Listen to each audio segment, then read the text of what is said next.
I deeply believe that if the Australian Labor Party is to have the best future for our nation, then it must change fundamentally its culture and to end the power of faceless men.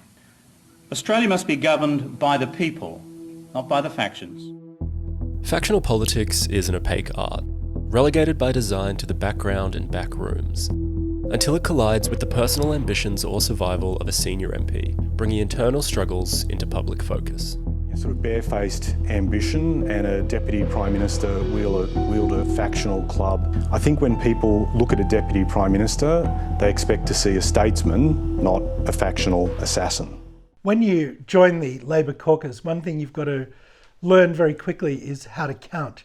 Promotion to the front bench is done according to a formula.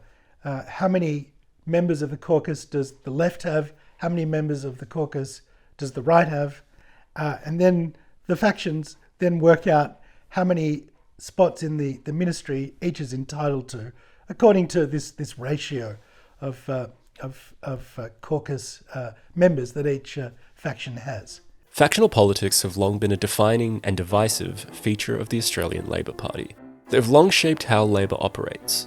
Broadly, there are two factions, the right and the left. They exist at both state and federal levels, influencing pre-selections, policies, and promotions. Broadly speaking, the left tends to push social progressivism and stronger public sector roles. The right is more economically conservative and aligned with traditional institutions, like the US alliance. At their best, factions provide organisation, balance, and policy debate. At their worst, they stifle talent, weaken leaders, and drag internal fights into the open. During the first term of the Albanese government, the right had 16 places in the ministry, the left had 14. But after the election, the left had more members of the caucus, and so they were entitled to an extra spot in the ministry. So 15 for the right, 15 for the left. That meant someone from the right had to go, and because the New South Wales right was overrepresented in the first term, one of their number would have to step out of the ministry. And the New South Wales right decided that would be the most junior person of the four cabinet ministers they had in the first term. The most junior was Ed Husic, and the New South Wales right decided that it would be Ed Husic that would have to go. In the early 20th century, divides over communism, Catholicism, and union control began to formalise. These tensions reached a breaking point in 1955. The 1955 Labor split was one of the most dramatic ruptures in Australian politics. It centred on a Cold War-era battle within the party. Dozens of MPs broke away to form the Democratic Labor Party, which then directed preferences to the Liberals. This kept Labor out of office federally for nearly 2 decades. It was a factional war that reshaped the nation's political map. In the aftermath, Gough Whitlam pushed to modernise the party. He wanted power to shift from union-dominated branches to the parliamentary caucus. He clashed with the Victorian left, but ultimately succeeded, winning in 1972 on the It's Time campaign. But factionalism didn't end, it evolved. Paul Keating didn't fight the system, he mastered it. Rising through the disciplined New South Wales right, Keating used factional support to build his base and eventually challenge Bob Hawke for leadership in 1991. His story shows that in Labor, leadership isn't just about popularity, it's about caucus numbers and knowing who's counting. After the last election, the left now accounts for 61 out of the 122 strong caucus, compared to 59 on the right and 2 unaligned. Alicia Payne and Andrew Leigh, both Canberra MPs, are unicorns.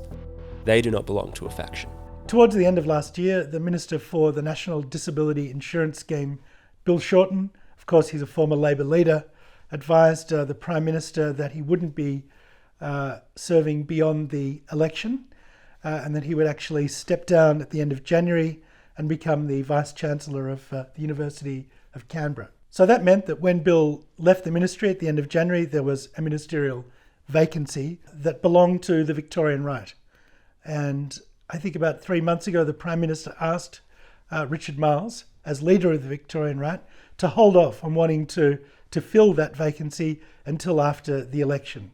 The logic of that was that the Prime Minister didn't want a messy fight in the lead up to an election that really was, at that point, line ball. The polls were showing that the Labor Party was behind, and the PM just wanted to try to batten down all the hatches, and Richard Marles agreed to that. So after the election, the Victorian right put their hand up and said, well, we want to claim that fourth ministerial spot back, the one that they didn't fill following Bill Shorten's retirement from politics, and they got their way. The Victorian right have now got 4 ministers in the ministry, 2 in cabinet, 2 in the outer ministry. I think it was Richard Marles that ultimately is responsible for the decision to not put the then Attorney General Mark Dreyfus forward as a candidate for the ministry. Instead, Richard Marles put forward his factional ally Sam Ray, and he's come into the ministry as the Minister for Aged Care. He's in the outer ministry, but he's there in place of Mark Dreyfus. In contrast, the Liberal Party is often seen as less factional, but that's only partly true. While Labor's factions are formal and sometimes even written into the party constitution, Liberal factions are informal and fluid. Moderates, conservatives. The key difference is that Liberal leaders have more authority to shape their front bench without internal votes or formal deals. That flexibility can create unity, but it can also breed volatility. Factionalism can frustrate voters and alienate party members. It can seem opaque, undemocratic, and tribal, but it also provides structure, stability, and predictability within Labor. Factions distribute power, resolve disputes internally, and act as talent incubators. Almost all senior ministers rise through factional mentorship and support.